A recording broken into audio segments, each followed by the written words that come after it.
Who could deny the terrifying powers of the tyrant emperor? Inserting his words across the song without breaking the meter, Ferox said, "Does my son's music disturb you?" Cytail gestured to a cushion facing him, put his back against a cool pillar. "I enjoy music." "My son lost his eyes in the conquest of Nerash," Ferox said. "He was nursed there and should have stayed. No woman of the people will have him thus. I find it curious, though, to know I have grandchildren on Narash that I may never see. Do you know the Narash words, Zhao?"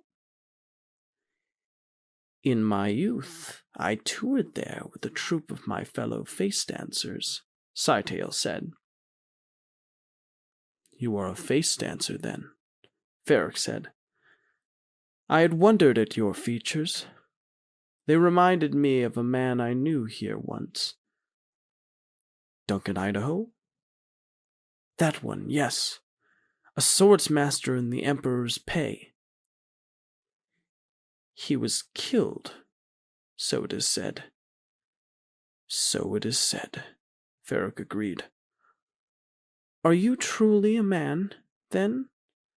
I've heard stories about face dancers that—" He shrugged. "We are Hadacha hermaphrodites," Cytail said. "Either sex at will. For the present, I am a man." Ferox pursed his lips in thought. Then, "May I call for refreshments? Do you desire water? Iced fruit?" "Talk will suffice," Cytail said. "The guest's wish is a command," Ferox said, settling to the cushion which faced Cytail. "Blessed is Abu Du'dar, father of the indefinite roads of time," Cytail said, and he thought, "There, I told him straight out that I come from a guild steersman and wear the steersman's concealment."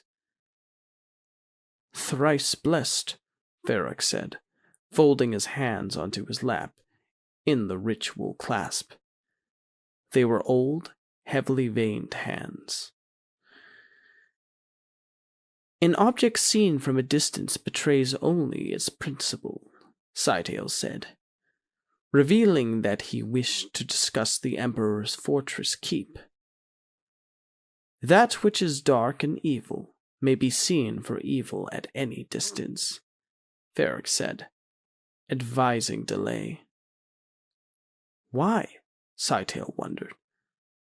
But he said, "How did your son lose his eyes?" "The Neroch defenders used a stone burner," Ferox said. "My son was too close. Cursed atomics! Even the stone burner should be outlawed."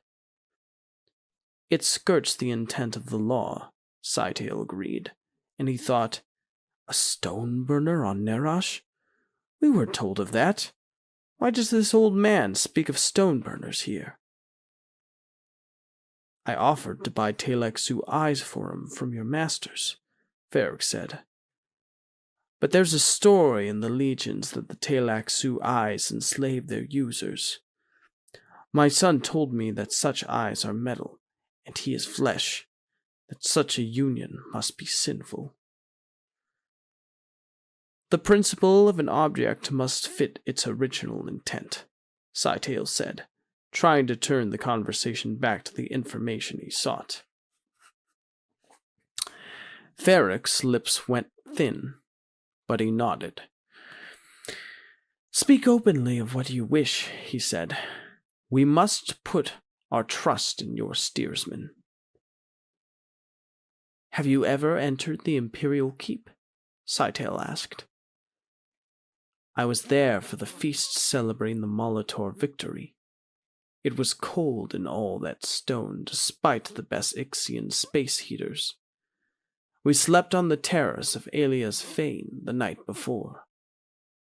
He has trees in there, you know, trees for many worlds. We Bashars were dressed in our finest green robes and had our table set apart. We ate and drank too much.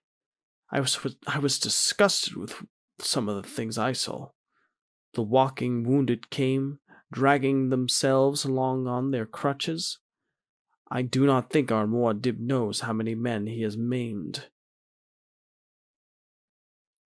You objected to the feast? Scytale asked, speaking from a knowledge of the Fremen orgies which were ignited by spice beer. It was not like the mingling of our souls in the Siege, Varric said. There was no Tau. For entertainment, the troops had slave girls, and the men shared the stories of their battles and their wounds. So you were inside that great pile of stone, Scytale said. Muad'Dib came out to us on the terrace, Varric said. Good fortune to us all, he said. The greeting drill of the desert in that place. Do you know the location of his private apartments? Scytale asked. Deep inside, Varric said. Somewhere deep inside.